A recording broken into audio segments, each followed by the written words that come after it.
Welcome dears in Maurya A to Z channel, myself Amit Maurya.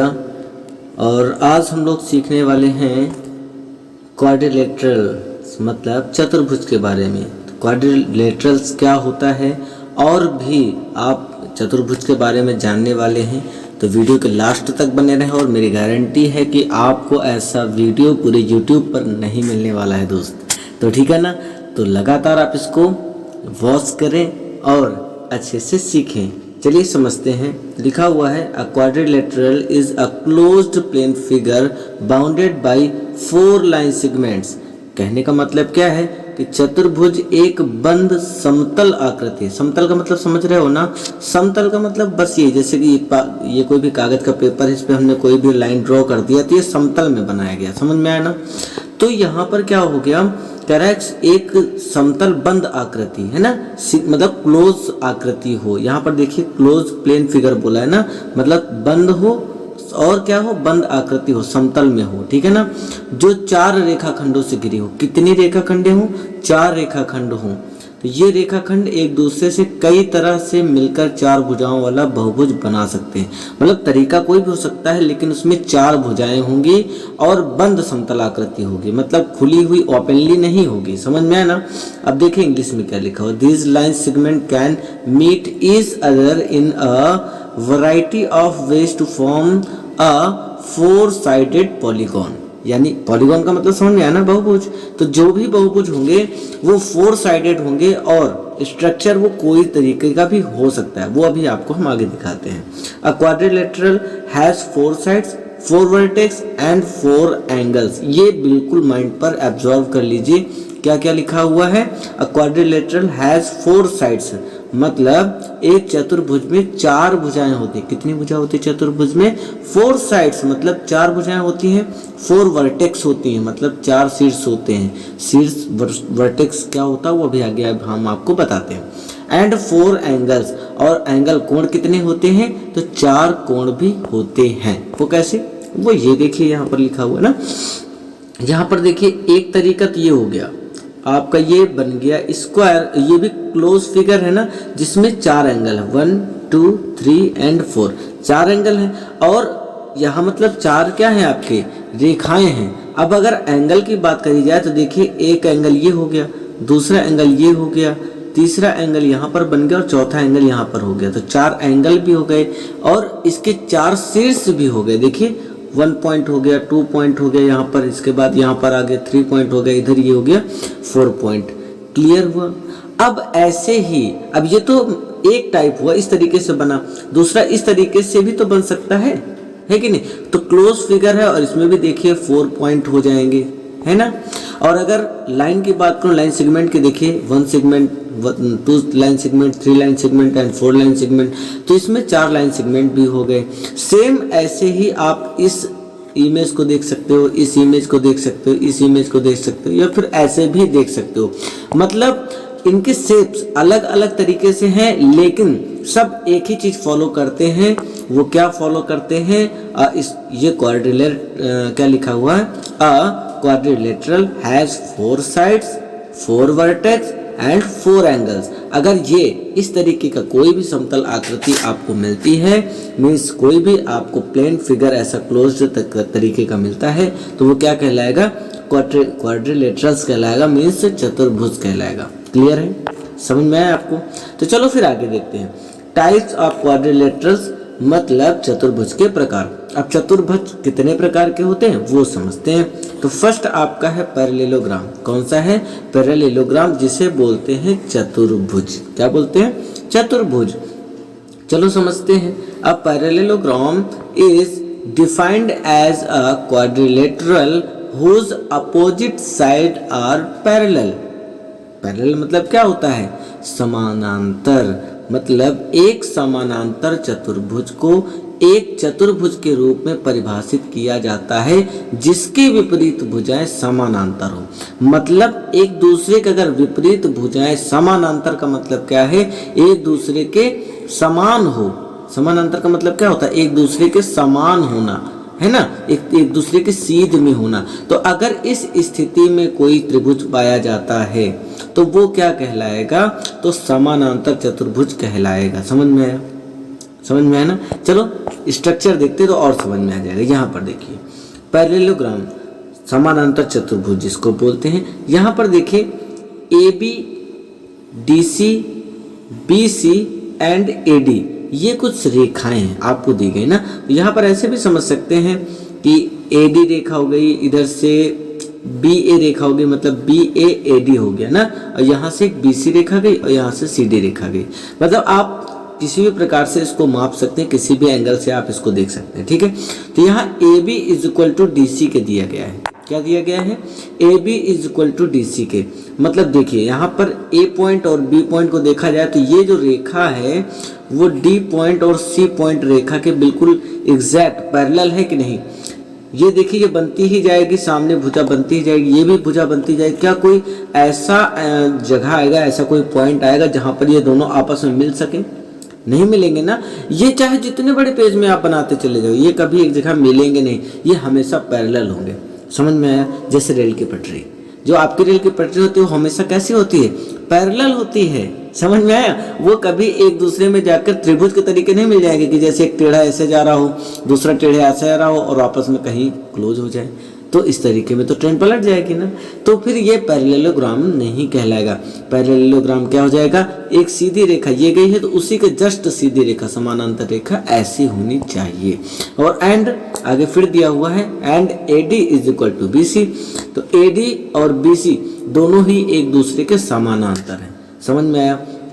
और इसके बाद भी आप देखिए, इसके बावजूद दो रेखाएं ये हो गए, दो रेखाएं ये हो गई, चार रेखाएं हो गई, तो चतुर्भुज हो गया कि नहीं हो गया?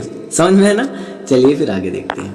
नेक्स्ट है पैरेललोग्राम, चतुर्भुज। प्रॉपर्टीज ऑफ पैरेललोग्राम, मतलब समानांतर चतुर्भुज के कुछ गुण होते हैं, कुछ प्रॉपर्टीज होती हैं, उनको समझते हैं।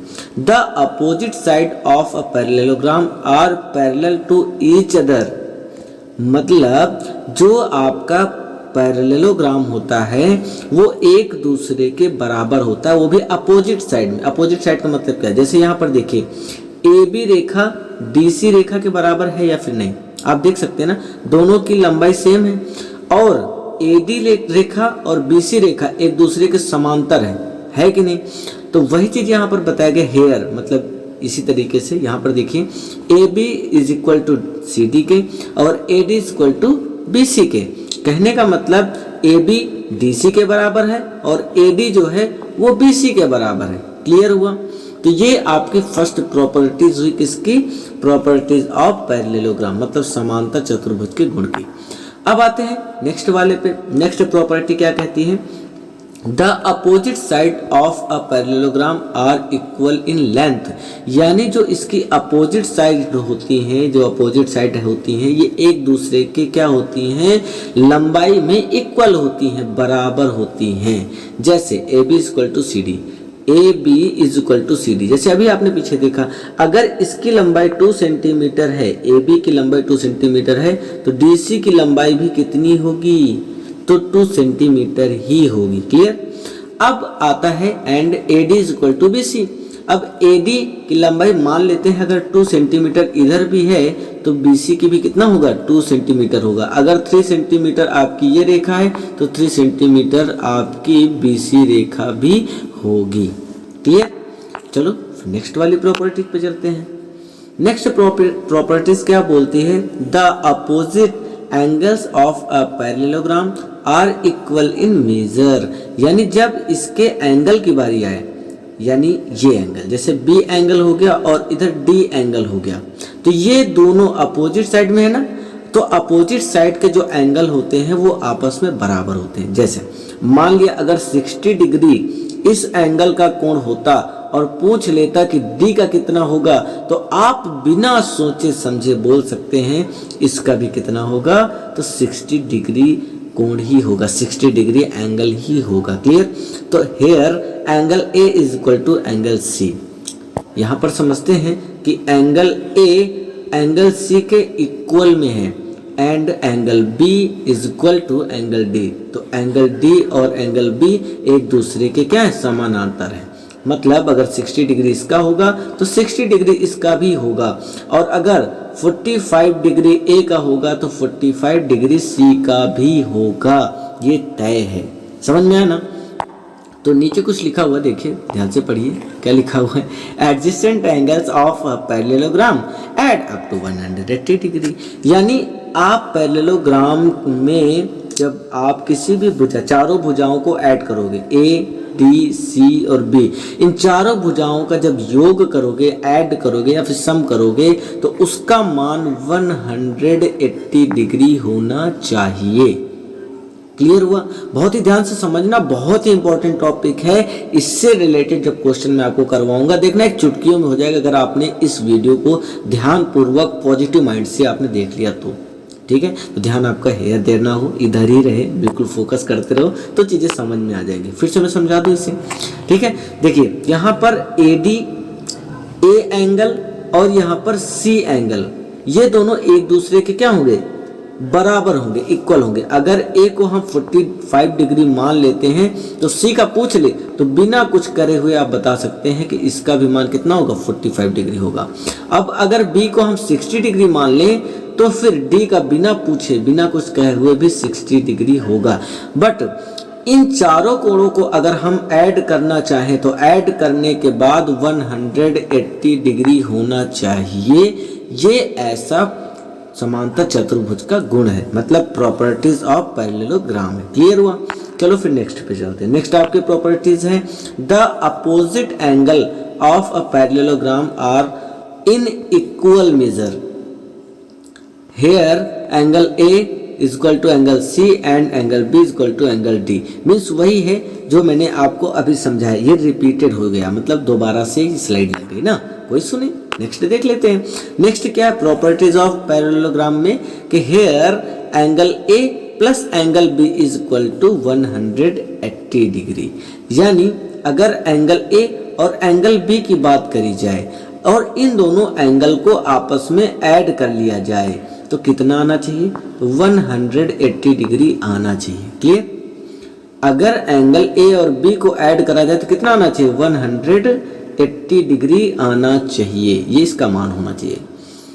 इफ आगे दूसरा भी कह सकते हैं, angle B plus angle C को भी ऐड करें तो 180 डिग्री आना चाहिए। अगर एंगल बी की बात करा, angle B and angle C, angle B और एंगल सी को भी अगर हम ऐड करें तो भी 180 डिग्री आना चाहिए। क्लियर है?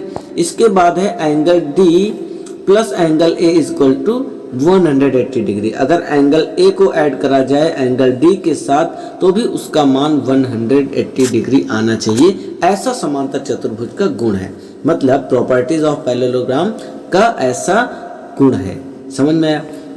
नेक्स्ट पे चलते हैं। नेक्स्ट क्या बोलता है, diagonals of a parallelogram bisects each other. यानी जो इसका डायगोनल्स होता है, ये जो डायगोनल्स होता है वो एक दूसरे से क्या होता है, इक्वल होता है। Here AC and BD dissect each other.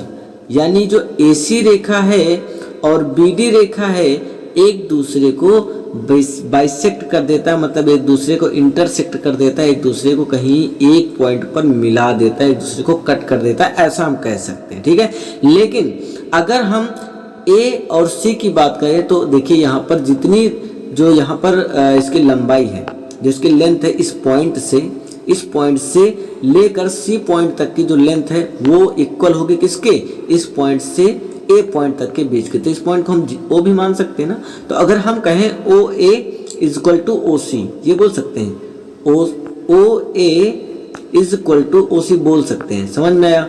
इसी प्रकार से आप OD is equal to OB भी कह सकते हो, OB है ना। देखिए यहाँ पर OB हो जाता है इधर का और OD हो जाता है इधर का। तो ये दोनों जो लाइन होंगी, लाइन सेगमेंट होंगी, वो आपस में इक्वल होंगी और AC रेखा भी O बिंदु से जो मिलती है वो भी इक्वल होगी। ठीक है ना।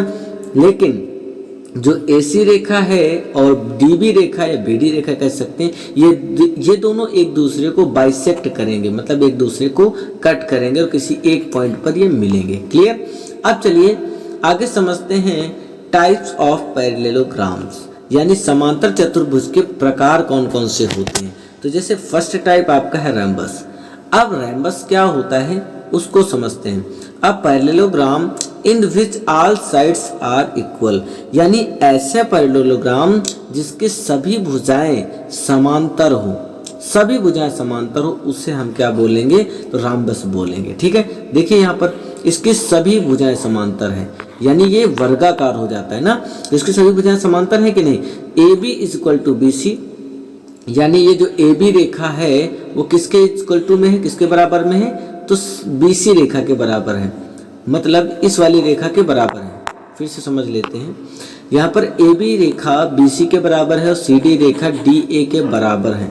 मतलब यहाँ पर देखिए ए बी रेखा किसके बराबर है, तो ये बी सी के बराबर है, और जो सी डी रेखा है वो ए डी के बराबर है, यानी कि ये सभी चारों आपस में एक दूसरे के इक्वल में है, तो इसे हम क्या बोलेंगे, तो इसे हम रैम्बस बोलेंगे। ठीक है, तो सेकंड है आपका रेक्टेंगल। आप रेक्टेंगल का तो जानते ही होंगे, है ना। तो रेक्टेंगल में क्या है, a parallelogram in which all angles are right angle and the diagonals are equal, यानी इसके जितने भी एंगल होंगे वो सभी के सभी राइट एंगल होंगे। और राइट एंगल का मतलब समझ ही रहे हो, ये सीधी रेखा और ये सीधी रेखा, तो ये बीच का जो कोण बनता है वो होता है 90 डिग्री का, जिसे हम बोलते हैं राइट एंगल। तो इसके चारों एंगल जो होते हैं वो क्या होते हैं, राइट एंगल्स होते हैं, मतलब सब इक्वल होते हैं। और जो डायगोनल्स होते हैं वो भी क्या होते हैं, इक्वल होते हैं। ये जो डायगोनल्स यहाँ पर देख रहे हो आप, ये भी क्या है, एक दूसरे के बिल्कुल एग्जैक्ट बराबर है। समझ में आ रहा है कि नहीं आ रहा है आपको। आई होप आपको सारी चीज़ें क्लियर हो रही होंगी। और इनकी जो अपोजिट साइड होती हैं वो भी आपस में क्या होती हैं, इक्वल होती हैं। मतलब यहाँ पर एम एन जो साइड है वो पी ओ के बराबर है, और यहाँ पर जो एम पी लाइन है वो एन ओ के बराबर है। क्लियर हुआ, समझ में आया कि नहीं। तो यहाँ पर देखो नीचे लिखा हुआ है, नीचे कह रहा है here all angles are right angles, यहाँ पर जितने भी आपको एंगल दिख रहे हैं वो सभी के सभी राइट एंगल हैं। डायगोनल्स पी एन, डायगोनल्स कौन से, पी एंड एन। अब यहाँ पर डायगोनल्स पी एन देखते हैं, ये वाले है ना, तो diagonals P N and O M, O M कौन सी, ये वाली रेखा ओ एम आर इक्वल, ये दोनों आपस में क्या है, बराबर है। आई होप ये भी आपको क्लियर हो गया होगा। चलिए फिर नेक्स्ट पे चलते हैं। नेक्स्ट आपका 3 नंबर है स्क्वायर।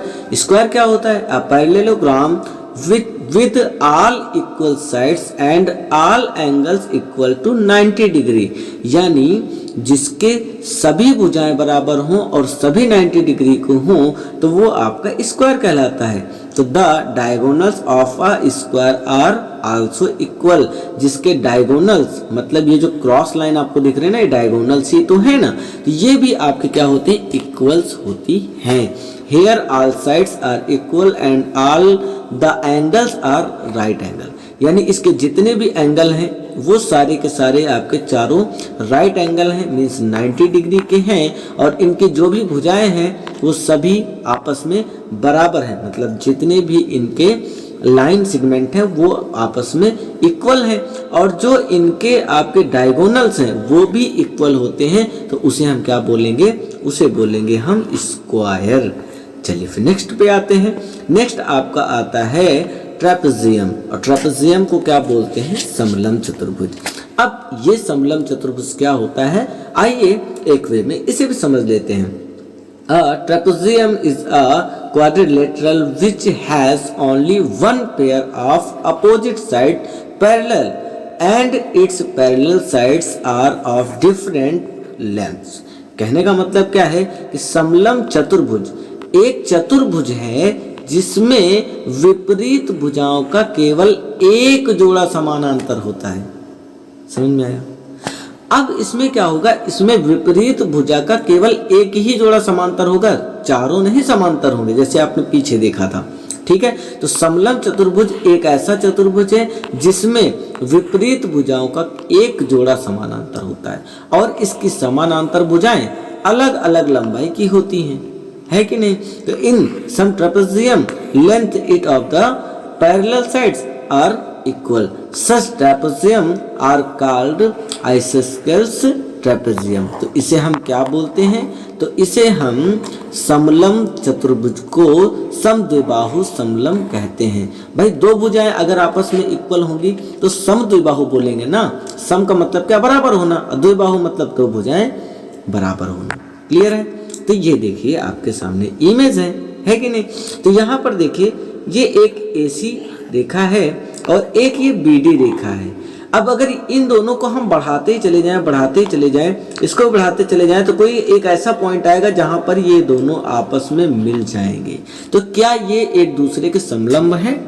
क्या ये एक दूसरे के पैरेलल है? नहीं है।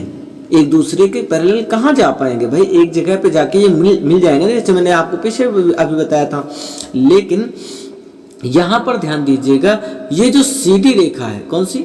CD रेखा। तो यहाँ पर देखिए लिखा हुआ ना AB इक्वल टू DC के, मतलब AB रेखा ये वाली और DC रेखा ये वाली। तो ये दोनों रेखा आपस में क्या हो जाएंगे? इक्वल रहेंगे, क्योंकि इन्हें आप कितना भी बढ़ाते चले जाओ, ये क्या कहीं जाके एक दूसरे को मिलेंगे?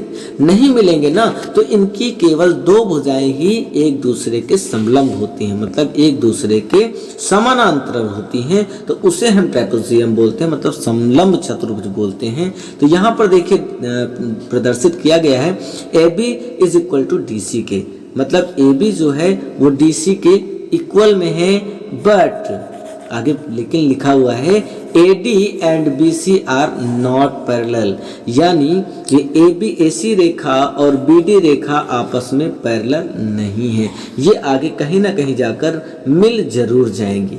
समझ में आया? आई होप क्लियर हो गया होगा दोस्तों। और अगर क्लियर हो रहा है तो आप वीडियो को लाइक ज़रूर कर लें और चैनल पे है तो सब्सक्राइब जरूर कर लेना, जैसे ऐसे इंटरेस्टिंग वीडियो आपको लगातार मिलती रहे दोस्तों। ठीक है, तो चलो फिर काइट पॉट को देख लेते हैं। भाई काइट तो उड़ाते हो ना, खिचड़ी में बहुत उड़ाया होगा, लेकिन आज पढ़ने की बारी काइट क्यों ना, तो काइट को तो पतंग बोलते हैं, ये बात आपको पता है। चलो देखते हैं इसके बारे में। तो अ quadrilateral in which two pairs of adjacent sides are equal and the diagonals intersect at right angles is called a kite। means एक चतुर्भुज जिसमें आसन्न भुजाओं के दो जोड़े समान हो। अब ये आसन्न भुजा क्या है? थोड़ा सा हिंदी में कंफ्यूजन हो जाती है ना। एडजेसेंट एंगल, यहाँ पर देखो एडजेसेंट साइड्स, मतलब जो एक दूसरे को मिलाती हो ना, एक दूसरे को इंटरसेक्ट करते हो, वही आसन्न भुजा उसको बोलते हैं। ठीक है, तो घबराना नहीं, वो सारी चीजें समझ में आएंगी आगे, अब आपको जब मैं एग्जांपल दिखाऊंगा तो ना।